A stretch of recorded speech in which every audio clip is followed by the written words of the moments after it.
morning. In discussion with SHRM today, we have Anuranjita, the MD and CHRO of Citi South Asia. Thank you, Anu, for being part of this discussion today. We wanted to discuss with you about the big data landscape for HR. So what's your take on the big data usage in HR today? So I think it's an evolving landscape in my view. I think big data is not just about data, it's also about analytics. And a lot has been happening in that space, especially on the consumer side. So when I look at our own business, I think there's a heavy reliance as far as big data and analytics is concerned, tracking consumer trends and their preferences and which products are working in which way.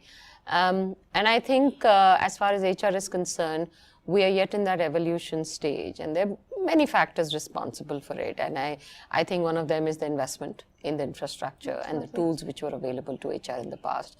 It's always a catch-22, should HR make the case or should CO be focused on that? And I think it boils down to, which is a bigger focus from a investment or a P&L perspective. Having said that, I think there's a huge focus, and the first step about, acknowledging that there is a need, there is awareness, the fact that people are even tracking simple stats like recruitment, acceptance offer rates to turnover stats. That's data, right? And I think it's a matter of now expanding that to taking it into the future. And when you get into predicted attrition and predicted hiring, which is what will get the business heads more enthused. So I think the best way to put it is it's evolving, and I'm sure in times to come it will get there. So HR does seem to be sitting on a lot of this data, as you said, from using it for simple stuff like recruitment trends to using it for more complicated stuff like predictive hiring. But have we really evolved to that level in Indian organizations specifically, where analytics sits as part of the HR function and are actually using that for prediction? I don't know how you describe whether we have reached there. We've always used some data. I don't think it's a situation where you're starting from scratch. As I just said, things like headcount reports, things like attrition, things like recruitment, things like who are your hypos, that's data. Now, to the extent where you're using more of it to garner more proactive people strategy is a space where we are trying to get to. And I think that, there is a lot of data available with HR. Sure. But going back to my earlier point, what are the tools to pull it together? I mean, data is like you're swimming in an ocean. And if you don't have, I don't know whether you dive, but if you dive, I'm a diver, so you have to wear a computer. Because once you're under the depths of the ocean, you don't even know which direction you're going in. It's only that computer which tells you. So it's a similar thing. We have a lot of data, but we need tools to enable us to leverage that appropriately. And I think depending on the awareness, depending on the evolution phase of different organizations in India, they're doing that. I can talk about my organization where we have analytics center. We leverage that quarterly. We have a predictive analysis of, which campuses we go to and what's the trend, what's the kind of leadership programs, what impact they're having. But I think we're building through it. I would not say we're there because I yet want to see the impact over a mid to long term, time frame. But I think we're kind of getting there. So I think India is very active, again, going back to my point about the customer part, and I think it's now beginning to engage on the employee side. Sounds like we are going places finally. What are the kind of departments or partners within the organization that you think HR should leverage on? Because from one of your earlier statements in terms of whether we have the tools to do it, a lot of the other departments, perhaps like a CRM department or a marketing department, seem to have those tools. They create those dashboards, they get that buy-in from the leadership. So would it make sense for HR to perhaps partner with some of them or leverage some of the others? I don't know, it's partnership. I think you need sponsorship to start with, and that comes from the CEO and the key stakeholders who would leverage that data. So the data which we will create or the analytics we create is not for us. Sure. It's for the business leaders to take some important and accurate decisions on their people. So creating that will to do a people decision, not from your gut, but from a database. I think today, when I look at CEOs and their one-downs, there is this tendency to say, I know it, I kind of understand what my team wants. But there is no real data backing that intuition. There is experience backing that intuition. So, and I'm not undermining the experience because that comes from years of experience.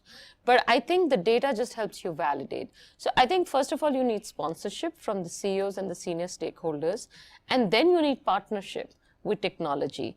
I often say, look, I am the end user, so I define what I want, and the tech has to deliver it.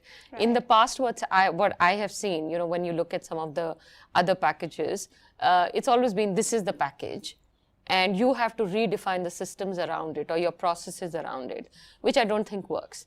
Today's employee is much more self-aware, and they're looking for a better employee experience. Today's manager is again much more demanding, and they are looking for better support. And hence, as HR, we have to be demanding and more clear about what we want, and then garner, support and sponsorship as appropriate. Absolutely, makes sense. And in terms of the employees and the managers being more aware, there's also this huge amount of technology available to employees, to managers, whether it's access to social media posts, the Internet of Things, wearable devices.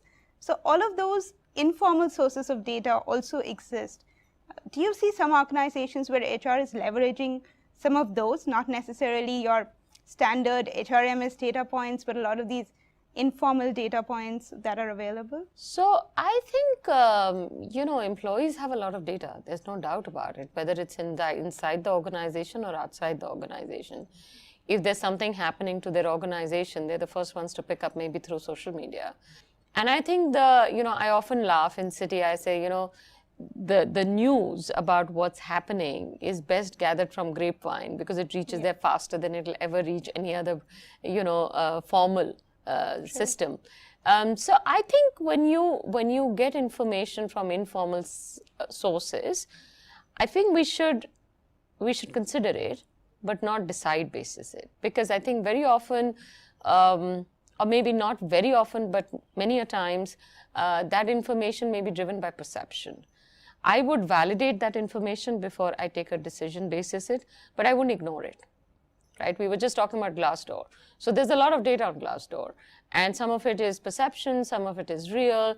But if I feel that somebody is not talking well about a brand, I'd want to get behind why that statement is being made rather than just reacting.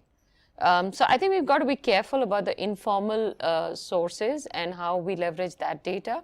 I would say we should consider it, but validate it. In terms of one last question, in fact, in terms of an HR department which is starting out to use this data, what would be your top 2 or 3 suggestions to them? What is the first thing that they should start with if they want to really build a case on, getting the leadership buy-in for letting them use data and analytics to drive decisions? I think first of all, you don't need to wait somebody to give you permission to use data and analytics. It's all there. I would just start using it. Simple. Sure. Right? And not wait for somebody or make a case. I would first use the data and show what the data can present to them, and then ask for investment by linking it how a better analytics on people will have an impact on their bottom line, because finally a CEO or a leadership team is looking to create more value for the shareholder. But I think the data has always been there. True. There is something in us which has held us back about using that extensively. So first of all, start using it. Then step up and improve the systems that you might have. And then third, broaden the scale and be more inclusive and share it out, not just with your seniors, but also with the employees. And over a period of time, you will realize that most of your decisions will be more objective and more data-driven. So to hear you correctly, you don't really need an investment in, systems, processes, tools, and technologies, at least to start off with. A simple Excel sheet could probably help you. I think you have to start somewhere. It's a catch-22, right? I think, even with spreadsheets, and the fact that we are already tracking some of this data, it's useful. Yes. And I think what you will need is maybe some extra pair of hands to help you churn that data. But when you get into complex analytics, then you have to obviously reach out for more investment. But I would say get started with what you have and then build the case. Absolutely. Sounds good. Thanking Anu for all her great insights to help HR build a case for analytics and take it forward.